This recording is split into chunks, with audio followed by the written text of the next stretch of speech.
right. So I called my sister to speak to her about what happened this morning with my two grandnieces.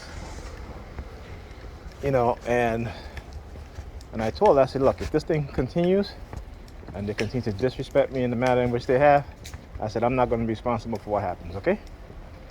And I said, you need to let them know that this is serious and they need to stop it, okay? Because again, they're being influenced, all right? And, one thing, a woman posted this on Facebook and she's talking about how grown people let children into adult conversations. So these children believes that they're adults. They always got to wait till I come by to start moving, right? I tell you. So anyhow, and it's true. And I told her, I said, listen, this has happened to, my kids don't do that to their aunts or to their uncle, right? My kids are not disrespectful in those ways. But again, because I'm in their life, so I make sure that they have respect. But when you have children being raised by women who had absentee fathers within your own family, even in my family, they pass on those same negative traits to their children. And so I told her, I said, listen, I shouldn't be arguing with no 16-year-old and no 18 or 19-year-old, all right? Because they want to believe and think that that we're the same age. Okay, that's what I say. I'm 51 years old. I'm a grown man. All right, I am a grown man. Okay, and they need to teach them to have some respect, or I will. And they're not gonna like it, and their mama ain't gonna like it. Their fathers ain't gonna like it. Okay, and particularly when their fathers are not really there. I mean, my nephew is there, but he doesn't really act on. So you need to get more active and involved in your daughter's life. Okay, so anyhow, as soon as I hang up the phone with my sister, about a minute or two later, they send out the fire trucks. Right? They send out the fire trucks and the police with the noise campaign and with the sirens. Okay? So again, see, even today, I'm recording. Like I said, because they don't want me recording.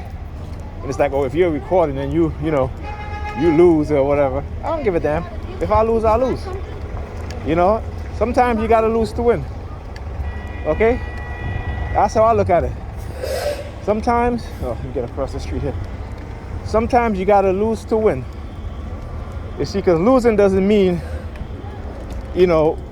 that you've lost in the sense that they think that, you haven't exposed, especially as a TI, trying to expose what it is that they're doing, that you haven't exposed them.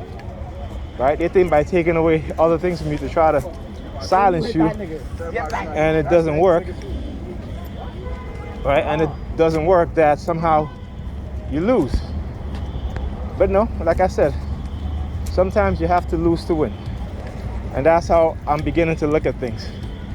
Right? Because then what that does, when you do that, is because right? That's the subliminal message they're trying to send you. Why? To silence you. Why? To say that you didn't expose us. Well, if I didn't, why they're so active in the engagement of the psychological operations against me? Why are they still using and manipulating people around me? Right? Because winners don't do that. If you win, you win. Go about your business. Right? But again, this is not what they do. So like I said, my mentality now is that, hey, sometimes you gotta lose to win. So I don't mind losing. Okay? Just like I don't mind winning. I don't mind losing either. Okay? And look, you started to see, look, a lot of police out today. A lot of police out today. So anyhow, it's just interesting, I should say. I observe a lot of stuff. And this is what you have to be. This is what we as a people have to do. We don't observe anything. This is why they can do what they do. This is why they can turn us against each other. They can manipulate us, and particularly when we are younger, because no one that's older, and particularly if you're being raised in a household where it's just the mother, and she's working all the time, you know, they don't, as young boys, they don't teach you anything other than, you know, putting the Bible in front of you and telling you, okay, well, you gotta do good in school. Right? But there's a lot of factors in the environment in which we live in. Okay? Some of them is artificial, some is natural. Right? So we don't talk about the artificial. We don't teach our children about the artificial things. Just like I have to warn these teachers in here. They have to look at the patterns, particularly when you see teenagers coming around the school, hanging out, play fighting, right? These are things that they have to look out for. I say it doesn't happen all the time. I say when you see that's happening, you know, there's going to be a fight somewhere, you know? And it's sad Mr. Brown is not in the school anymore because he was the safety officer.